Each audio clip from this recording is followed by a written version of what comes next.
अस्सलातु वस्सलामु अलैका या नबी अल्लाह, अस्सलातु वस्सलामु अलैका या नूर अल्लाह,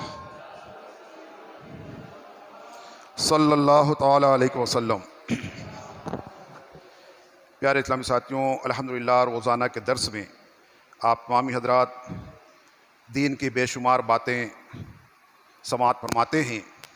पिछले दिनों में बिलखुसूस ईमान के मुताल्लिक़ कुछ बातें आपने समाअत फरमाई थी कि ईमान की क्या डिफिनेशन है, ईमान की क्या तारीफ़ है, ये आप लोग समाअत फरमा रहे हैं। आज भी उसी बात से कुछ बातें अर्ज़ करता हूँ, बग़ौर समाअत फरमाएं। हज़रत अबू हुरैरा रज़ियल्लाहु तआला अन्हु से मरवी है कि आक़ाए दो जहाँ हुज़ूर ताजदार मदीना सल्लल्लाहु अलैहि वसल्लम ने इरशाद फरमाया कि ईमान की 70 शाखें हैं। ईमान की 70 शाखें हैं। उनमें से आला ये कहना है कि अल्लाह के सिवा कोई माबूद नहीं। 70 शाखों में से आला यानी सबसे बेहतरीन शाख जो है, अहम, वो ये है कि बंदा ये अपने ज़बान से और दिल से ये इकरार और तस्दीक करे कि अल्लाह के सिवा कोई माबूद नहीं। सबसे अफजल और आला किस्म जो है 70 हिस्सों में से सबसे अफजल हिस्सा ये है कि एक बंदा अल्लाह को वाहिद और ला शरीक माने। और फरमाया कि और सबसे अदना दर्जा ये है, सबसे अदना शाख ये है कि कोई तकलीफ दह चीज़ को अगर रास्ते में देखे तो उसको हटा दे। अब हम और आप इल्ला माशाअल्लाह तो इसको तो कोई अमल ही नहीं समझते, जबकि ईमान की 70 शाखों में से एक शाख है। और शाख उसे कहते हैं जिसमें पत्ते, फल और फूल लगा करते हैं। अगर शाख ना रहे तो कोई पत्ते, कोई फल, कोई फूल ना रहे। अगर शाख ना रहे यानी कि ईमान ना रहे तो अमल की कोई गिनती नहीं है, अमल लगने का कहीं सवाल ही नहीं है। यानी कोई बेईमान आदमी 1000 नमाज पढ़े, रोजे रखे, सदकात व खैरात करे, हज करे, तवाफ़े काबा करे, उमरा करे, उमरे पर उमरा करे, मगर ईमान नहीं है तो वो कहीं किसी शुमार में नहीं आएंगे। यानी बगैर शाख के कहीं पत्ता लग नहीं सकता, हवा में पत्ता लग नहीं सकता, हवा में फूल लग नहीं सकता, हवा में फल आ नहीं सकता जब तक कि शाख नहीं होगी। तो जब तक ईमान नहीं होगा कोई अमल कारगर नहीं है। तो ये रास्ते से तकलीफ दे चीज को हटा देना, भले से पैर मार के हटा दो, उसको हटा देना, फरमाया ये भी ईमान की एक शाख है। जो आदमी ये नेक काम करेगा तो उसके पास ईमान की एक शाख मजबूत हो गई। जैसे फरमाया कि अल हया शोबतुल ईमान, हया जो है, शर्मो हया, ये भी ईमान की एक शाख है। ये ईमान की एक शाख है। अत्तहूर सतरुल ईमान, सफाई जो है ये भी ईमान की एक शाख है। सफाई नहीं है, कोई आदमी पाक साफ नहीं है, नमाज कितना भी पढ़े, शाख है नहीं उसके पास। ये नमाज के, सजदे के, जो तो इसके रुकू के, ये कोई फल उसमें लगेंगे नहीं जब तक टहनी नहीं है, जब तक शाख नहीं है, जब तक डाल नहीं है, जब तक फल पत्ते कहाँ लगेंगे। तो ये सफाई, सुथराई, हया, सच्चाई, एहसान, हुकूकुल इबाद, ये सब ईमान की शाखों में से इंशाल्लाह आगे आप समझ पाएंगे। तो इसमें सबसे आला और सबसे अदना का यहाँ पर जिक्र किया गया। सबसे आला क्या है कि अल्लाह के सिवा कोई माबूद नहीं। एक बंदा ये तस्दीकुम इकरारुम बिल्लिसानी और तस्दीकुम मिन कल्ब, ये कहे कि अल्लाह के सिवा कोई माबूद नहीं है, ला शरीका इल्लल्लाह, अशहदु अल्ला इलाहा इल्लल्लाह, यानी मैं गवाही देता हूं कि अल्लाह के सिवा कोई माबूद नहीं है। एक बंदा ये कह दिया, सबसे आला टहनी उसने पकड़ ली, ईमान की सबसे मजबूत टहनी उसने पकड़ ली। अब ये ईमान उसके पास है, अमाल करेगा इंशाअल्लाह, उसकी नियत के, इखलास के एतबार से उसको नेकी मिलेगी। ईमान नहीं है तो कितना भी खुलूस के साथ करे। बाद आदमी रहते हैं बहुत इधर उधर इसकी उसकी लगाई बुझाई करते हैं, दो भाई भाई में लड़ा देते हैं, ये करते वो करते हैं, हालांकि मिलते बड़े अच्छे से। जब मिलेंगे अस्सलाम वालेकुम, खैरियत, माशाअल्लाह, यानी इतना अच्छा बेहतर अंदाज है, मगर कारनामा उनका कितना बुरा है। तो इस अच्छाई पर उसकी वो बुराई गालिब आ जाती है। जिस तरह से अल्लाह ताला ने कुरान में फरमाया कि बेशक अच्छाई जो है वो बुराइयों को मिटा देती है। अच्छाई जो है, इन्नल हसनात युज़हिबन सय्यात, बेशक हसनात नेकियां जो हैं, अच्छाइयां जो हैं, युज़हिबन सय्यात, बुराइयों को धो डालती हैं, मिटा देती हैं। ये कुरान में अल्लाह फरमा रहा है।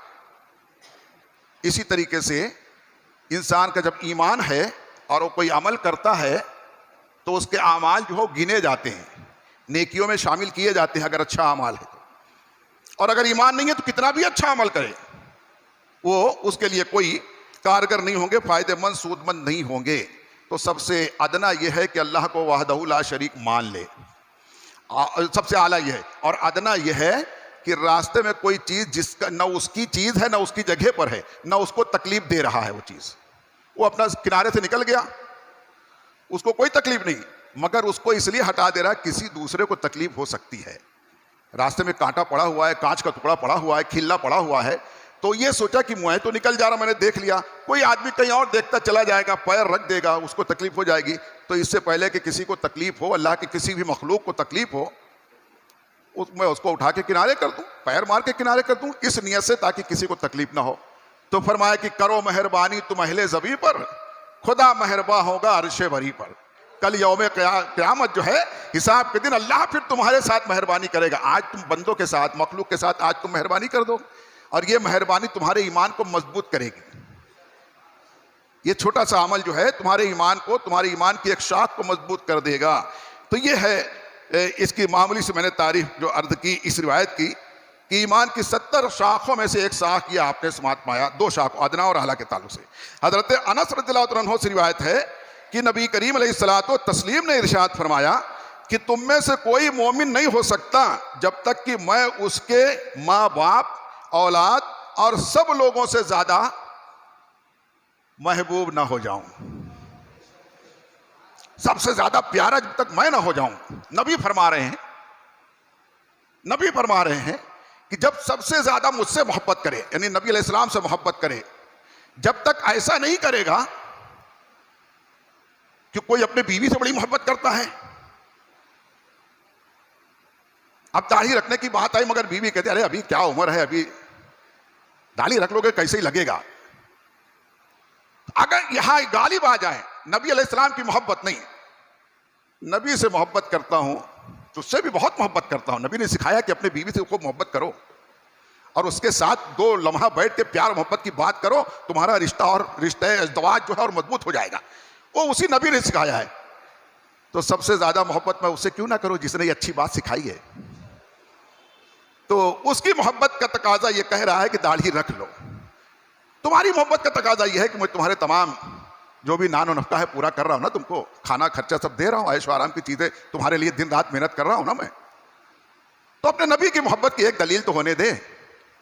तो ये एक दलील, जब इसको बहुत सारे लोग दाढ़ी को मामूली समझते हैं, हालांकि ऐसी मोहब्बत रसूल की ऐसी दलील है ये कि अमामा भी कोई टाइम आदमी उतार के रख सकता है, टोपी भी उतार के खीसे में रख लेगा, चले जाएगा।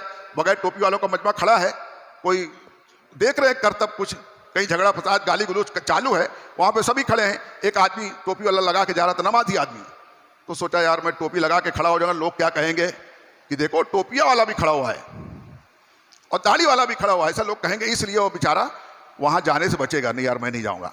लेकिन फिर ज्यादा अंदर से शैतान बलगलाएगा, अरे देख तो क्या हो रहा है, कहीं तेरे खिलाफ तो नहीं कुछ कर रहे हैं। शैतान अंदर से उसको वसुता डालता है कि जरा कहीं तेरे खिलाफ तो नहीं कुछ कर रहे हैं, जरा देख तो बोले ऐसा है तो टोपी उतार के खीसे में रख लें कि ताकि टोपी लगा के थोड़ा हया आ रही है, टोपी लगा के वहां जाऊं अच्छा नहीं है। तो टोपी उतार के खीसे में रख लिया, मगर दाढ़ी तो नहीं उतार पाएगा ना, दाढ़ी तो उतार के खीसे में नहीं रख पाएगा ना। तो ये सुन्नत रसूल है, ये सुन्नत रसूल बचाई ना, इसने बचाया ना गुनाह के दर से, गुनाह के घर से, गुनाह के दर से सुन्नत रसूल जो है बचा लेती है। और नबी अलैहिस्सलाम ने फरमाया कि सबसे ज्यादा जब तक मुझसे मोहब्बत न करेगा तब तक वो ईमान कामिल न होगा, तब तक उसका ईमान कंप्लीट नहीं होगा, मुकम्मल नहीं होगा। ऐसा नहीं वो काफिर हो गया, काफिर नहीं हो जाएगा, लेकिन अच्छे मोमिनीन में से तो नहीं आ पाएगा, ए ग्रेड में नहीं आ पाएगा। अब जो ए ग्रेड में नहीं आया, हो सकता है जो तो बी ग्रेड में भी नहीं आए, हो सकता है सी में भी नहीं आए, क्योंकि जो ए ग्रेड में आता है उसको सी वाला भी चाहता है, बी वाला भी चाहता है। और जो बी में आता है उसको ए वाला नहीं चाहता है, वो ए वाले के साथ नहीं जा सकता। तो इसलिए दाढ़ी जो है नबी की सुन्नत, तो ये नबी के यानी नबी से मोहब्बत का तकाजा है। मोहब्बत रसूल जो है ये शर्त क्यों की गई है? वो इसीलिए की गई है कि तुम मोहब्बत रसूल में जब कोई काम करोगे तो तुम्हारी अपनी पहचान बाकी रहेगी। दुनियावी एतबार से आज कोई आदमी किसी लीडर का अंदाज लेता है तकरीर करने का, कोई किसी हीरो की तरह, कोई किसी प्लेयर क्रिकेटर स्पोर्टर के ताल्लुक से उसकी तरह दौड़ता है, कूदता है, बॉलिंग करता है, बैटिंग करता है, तो लोग कहते हैं ये एकदम फला की तरह करता है, ये तो बिल्कुल धोनी जैसा दिखता है, और क्या क्या नाम है, मुझे सबके नाम नहीं तो मालूम। तो मेरे लोग उसके अंदाज को देख करके कहते हैं ये तो बिल्कुल उसकी जैसी बैटिंग करता है, एकदम उसके जैसा चलता है जैसे फलाना खान है ना। क्यों कहा? क्योंकि उसकी नकल कर रहा है ना। ऐसे ही जो नबी की नकल करेगा, नबी की सुन्नतों पर अमल करेगा, तो लोग देख के खुद ब खुद कह देंगे ये तो कोई आशिक रसूल लगता है, ये तो मुसलमान दिखता है, ये मुसलमान दिखता है। दुनिया बैठ कर खड़े होकर चलते चलते खा रही है, पी रही है, ये कहां से रंगीला रतन आया बैठ के चाय पी रहा है, न कुर्सी है न टेबल है, जमीन में बैठ गया और चाय पी रहा है, ये जरूर कोई आशिक रसूल होगा, ये पक्का मुसलमान है। वो भी मुसलमान है, मैं जानता हूं, उसका नाम अब्दुल गफूर है। यानी कहने वाला कहेगा कि उसका नाम अब्दुल गफूर है, मैं जानता हूं, लेकिन वो पक्का मुसलमान नहीं है। देखो खड़े खड़े पानी पी रहा है, ये पक्का मुसलमान है जो पानी हाथ में लिया तो बैठ करके पीने लगा, बैठ गया। तो इसलिए मोहब्बत रसूल शर्त है। ईमान को अगर वाकई मजबूत करना है, बचाना है, पुख्ता रखना है, और ईमान को बचाना क्यों है? ईमान ही है तो अल्लाह की रजा हासिल होगी, ईमान ही है तो अमाल नेकियों में, नेक अमाल नेकियों में शामिल किए जाएंगे, ईमान है तो जन्नत में दाखिला मिलेगा, अमाल से जन्नत में दाखिला नहीं मिलेगा। हज जो है वह जन्नत में दाखिल नहीं करा सकता जब तक ईमान नहीं है। रोजा, ज़कात, खैरात, सदकात, यहां तक कि जिहाद, और जिहाद में जाके गर्दन कटा ले, मगर ईमान नहीं था, वो उसका गर्दन का कटाना भी जन्नत में नहीं ले जा पाएगा।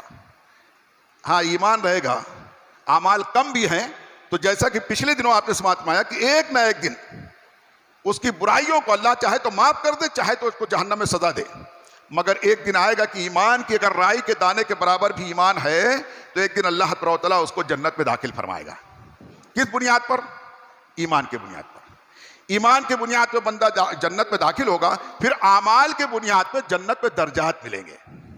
हज का अलग मिलेगा, नमाज का अलग मिलेगा, रोजे का अलग मिलेगा, लोगों के साथ अच्छा बर्ताव सलूक करने का अलग मिलेगा, सबके दर्जात इनामात अलग मिलेंगे। लेकिन दाखिला जो मिलेगा तो यही टिकट चाहिए, कौन सा? ईमान वाला टिकट। तो ये ईमान की शाखें हैं। तो इसकी मैं ये एक शर्त लगा दिया आका अलैहिस्सलाम ने कि तब तक कामिल ईमान वाला नहीं हो सकता जब तक कि मुझसे तमाम मखलूक़ात से ज़्यादा मोहब्बत ना करे, यहाँ तक कि अपने बाप से भी ज़्यादा मोहब्बत करे, अपने माँ से भी ज़्यादा मोहब्बत करे, अपनी औलाद से भी ज़्यादा मोहब्बत करे, यहाँ तक कि दुनिया की तमाम चीज़ों से ज़्यादा। जब तक मुझसे मोहब्बत यानी नबी से मोहब्बत नहीं करेगा, कोई ईमान वाला, कामिल ईमान वाला नहीं बन पाएगा। इसलिए नबी की मोहब्बत शर्त लगा दिया है। इंशाअल्लाह इसी ज़िम्न में और बातें आप आइंदा दिनों में समाप्त पाएंगे।